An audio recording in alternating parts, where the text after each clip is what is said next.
BSc part third botany paper third के अंतर्गत development of male gametophyte in angiosperm का अध्ययन करेंगे। मैं Chiranji Lal, associate professor government SRLS college Kaladara. जैसा कि हम पूर्व में पोलन ग्रेन की संरचना का अध्ययन कर चुके हैं, स्ट्रक्चर ऑफ पोलन ग्रेन की संरचना का अध्ययन कर चुके हैं, आज हम development of male gametophyte in angiosperm अर्थात एंजियोस्पर्म पौधों में नर युग्मकोद्भिद का विकास किस प्रकार से होता है क्या अध्ययन करेंगे। जैसा कि आवर्तबीजी पादपों में परागकण या लघु बीजाणु नर युग्मोद्भिद पीढ़ी की प्रथम कोशिका होती है। यह सदैव अगुणित होती है। परागकोश की लघु बीजाणुएं माइक्रोस्पोरेंजिया में अर्धसूत्री विभाजन द्वारा निर्मित माइक्रोस्पोर अथवा पोलन ग्रेन्स अगुणित संरचनाएं होती हैं जो साइज में 10 μm तक हो सकती हैं, जैसे कुकुरबिटेसी या निक्टेजिनेसी के परागकण। आवर्तबीजी पौधों में मेल गैमेटोफाइट का परिवर्तन लगभग एक समान रूप से होता है। अतः इसका अध्ययन सुविधा के लिए दो भागों में बांटकर कर सकते हैं। लघु बीजाणु का अंकुरण जर्मिनेशन ऑफ पोलन ग्रेन्स और फॉर्मेशन ऑफ मेल गैमेटोफाइट अर्थात नर युग्मकों का निर्माण। सबसे पहले आते हैं हम जर्मिनेशन ऑफ पोलन ग्रेन्स और माइक्रोस्पोर अर्थात लघु बीजाणु या परागकणों का अंकुरण। प्रारंभ में लघु बीजाणु का कोशिका द्रव्य काफ़ी सघन होता है। अंकुरण से पूर्व लघु बीजाणु में रिक्तिका निर्मित होने से केंद्रक जो मध्य में स्थित था वह भित्ति के समीपस्थ स्थित हो जाता है। उष्णकटिबंधीय पादपों में परागकण का केंद्रक शीघ्र ही विभाजित हो सकता है, किंतु शीतोष्ण प्रदेश के पादपों में विभाजन कुछ विश्राम अवस्था के रूप में कुछ दिनों से कुछ सप्ताह तक हो सकता है। कुछ पौधों जैसे ट्रेडेस्केंसिया रिफ्लेक्सा में यह ड्यूरेशन 4 दिन या उससे कम हो सकता है, जबकि स्टाइरेक्स ओबेसिया में लगभग 1 सप्ताह का तथा बेटुला ओडोरेटा में ये पूर्ण शीत ऋतु के बाद ही ये जर्मिनेट होते हैं।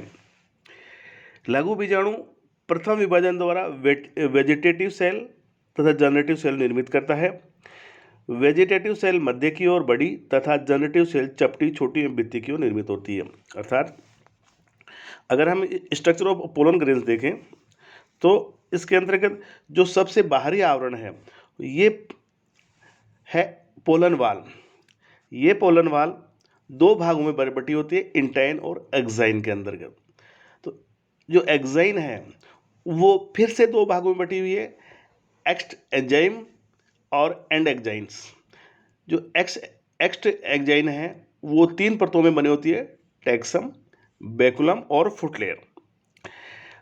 जैसे ही लघु बीजाणु प्रथम विभाजन करती है तो ये 2 कोशिकाओं का फॉर्मेशन करती है, दैट इज वेजिटेटिव सेल, और दूसरी है जनरेटिव सेल्स का फॉर्मेशन करती है।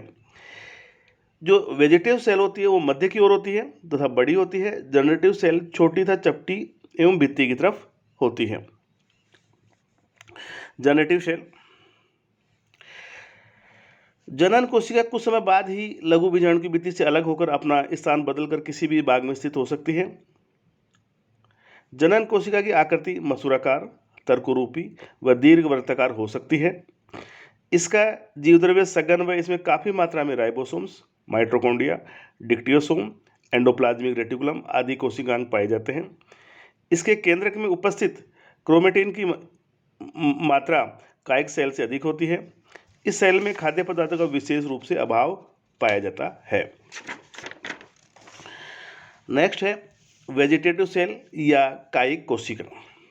जैसे कि यह जनन कोशिका से अपेक्षाकृत काफ़ी बड़ी कोशिका होती है। इसका केंद्रक वृत्त गोल आकार का होता है।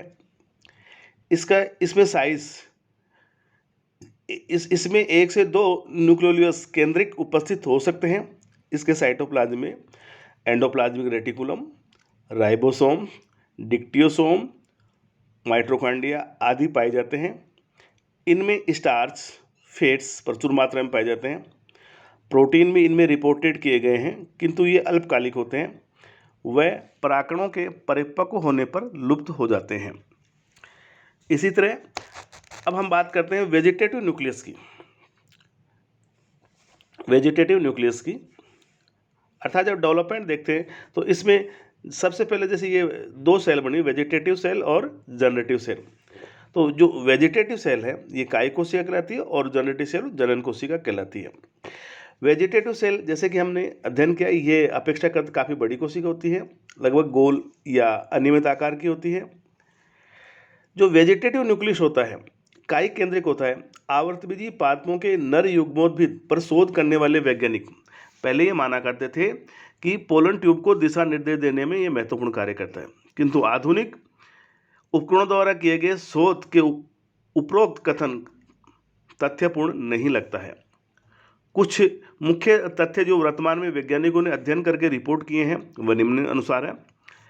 नंबर 1, काय केंद्रक यह वेजिटेटिव न्यूक्लियस बहुधा नर केंद्रकों के काफी पीछे स्थित रहता है, अतः यह नर केंद्र को दिशा निर्देश देने का कार्य करने में सक्षम नहीं है। अगर यह नलिका के केंद्र पर स्थित होता तब यह माना जा सकता था कि यह वृद्धि की दिशा को निर्धारित कर रहा है। दूसरा, पेपावर, कुकरबिटा व एकोनिटम आदि में पोलन ट्यूब शाखित होती है तथा यह शाखाएं काफ़ी आगे तक वृद्धि कर लेती हैं, जबकि काय केंद्रक केवल एक ही शाखा में अवस्थित होता है। नेक्स्ट, क्रिपिस, अल्मस आदि में काय केंद्रक प्राकरणों के अंकुरण से काफ़ी पहले ही विघटित हो जाता है, जबकि म्यूजिया में यह खंडित होकर कार्यहीन हो जाता है। उपरोक्त तथ्यों के आधार पर पोदुबनाजा अर्नोल्डी 1936 ने कहा कि काय केंद्रक अर्थात वेजिटेटिव न्यूक्लियस एक वेस्टिएज संरचना अर्थात अवशेषी संरचना है जो प्रागनली की वृद्धि या उसे दिशा निर्देश देने में कोई महत्वपूर्ण भूमिका अदा नहीं करता है। उनका यह भी मानना है कि चूंकि इसका क्रोमेटिन शीघ्र ही विघटित होने लगता है, अतः ये एक अफासित होती हुई संरचना है जिसका प्रागनली की वृद्धि में कोई महत्वपूर्ण भूमिका नहीं है। अतः ये इसकी रिपोर्ट में ये कहा गया कि ये इसका जो कार्य है वो इस प्रकार का नहीं है। अब हम बात करते हैं फॉर्मेशन ऑफ मेल गैमेट्स की अर्थात नर युग्मकों का निर्माण। जैसा कि हम ये जानते हैं कि जो लघु बीजाणु है प्रथम विभाजन द्वारा कायिक व जनन कोशिका निर्मित करती है। जनन कोशिका का यानी जेनेटिव सेल का केंद्रक समसूत्री विभाजन द्वारा 2 मेल गैमेट्स बनाता है, 2 मेल गैमेट्स का फॉर्मेशन करता है। अर्थात जो वेजिटेटिव और जनरेटिव सेल है, तो वेजिटेटिव सेल का अभी कोई रोल महत्वपूर्ण नहीं माना गया, जबकि जनरेटिव सेल है जनन कोशिका का केंद्रक समसूत्री विभाजन द्वारा 2 नर मेल गैमेट्स का फॉर्मेशन करता है। विभिन्न पादपों में यह विभाजन निम्न स्थानों पर हो सकता है: पोलन ग्रेन्स पर, स्टिग्मा पर और या पोलन ट्यूब पर। नर केंद्रकों का निर्माण अगर पोलन ग्रेन में ही हो जाता है तो लघु बीजाणु का परागण अर्थात पोलिनेशन ऑफ माइक्रोस्पोर 3 कोशिकीय अवस्थाओं में हुआ, जैसे होर्डियम वुल्गेर में। जब स्टिग्मा व पोलन ट्यूब में नर युग्मक बनते हैं तो लघु बीजाणु का परागण या पोलिनेशन ऑफ माइक्रोस्पोर 2 कोशिकीय अवस्थाओं में माना जाता है, जैसे पिटूनिया, गोसिपियम, हिरसुटम। अतः जनन कोशिका के समसूत्री विभाजनों से निर्मित 2 अंडाकार नर युग्मक कुछ समय तक संलग्न रहते हैं एवं कुछ समय पश्चात अलग अलग हो जाते हैं। पिटूनिया में दोनों नर युग्मक लगभग एक ही साइज के होते हैं, अर्थात दोनों नर युग्मक में सुस्पष्ट केंद्रक व कोशिका द्रव्य पाया जाता है। अधिकांश पौधों में एक नर युग्मक अपेक्षाकृत कुछ छोटा व अधिक लवकयुक्त, जबकि दूसरा अधिक बड़ा माइटोकॉन्ड्रिया युक्त पाया जाता है। दोनों नर युग्मक एक दूसरे के समीपस्थ रहते हैं, जिससे इनका विकास एक समान समन्वित तरीके से होता है तथा डबल फर्टिलाइजेशन या दृढ़ निषेचन के लिए आवश्यक होता है कि दोनों नर युग्मक पास पास ही रहें, जिससे कि डबल फर्टिलाइजेशन हो सके। तो इस प्रकार से हम ये देखते हैं कि जो मेल गैमेटोफाइट का डेवलपमेंट है वो मुख्यतः ये आपके माइक्रोस्पोर की स्ट्रक्चर है। इसमें हम देखेंगे तो एक्साइन, ये भी हम पूर्व में अध्ययन कर चुके हैं microspore, exine, intine and nucleus. इसका जो केंद्रक है वो जनरली 2 जनरेटिव सेल में और वेजिटेटिव सेल में कार्य करता है।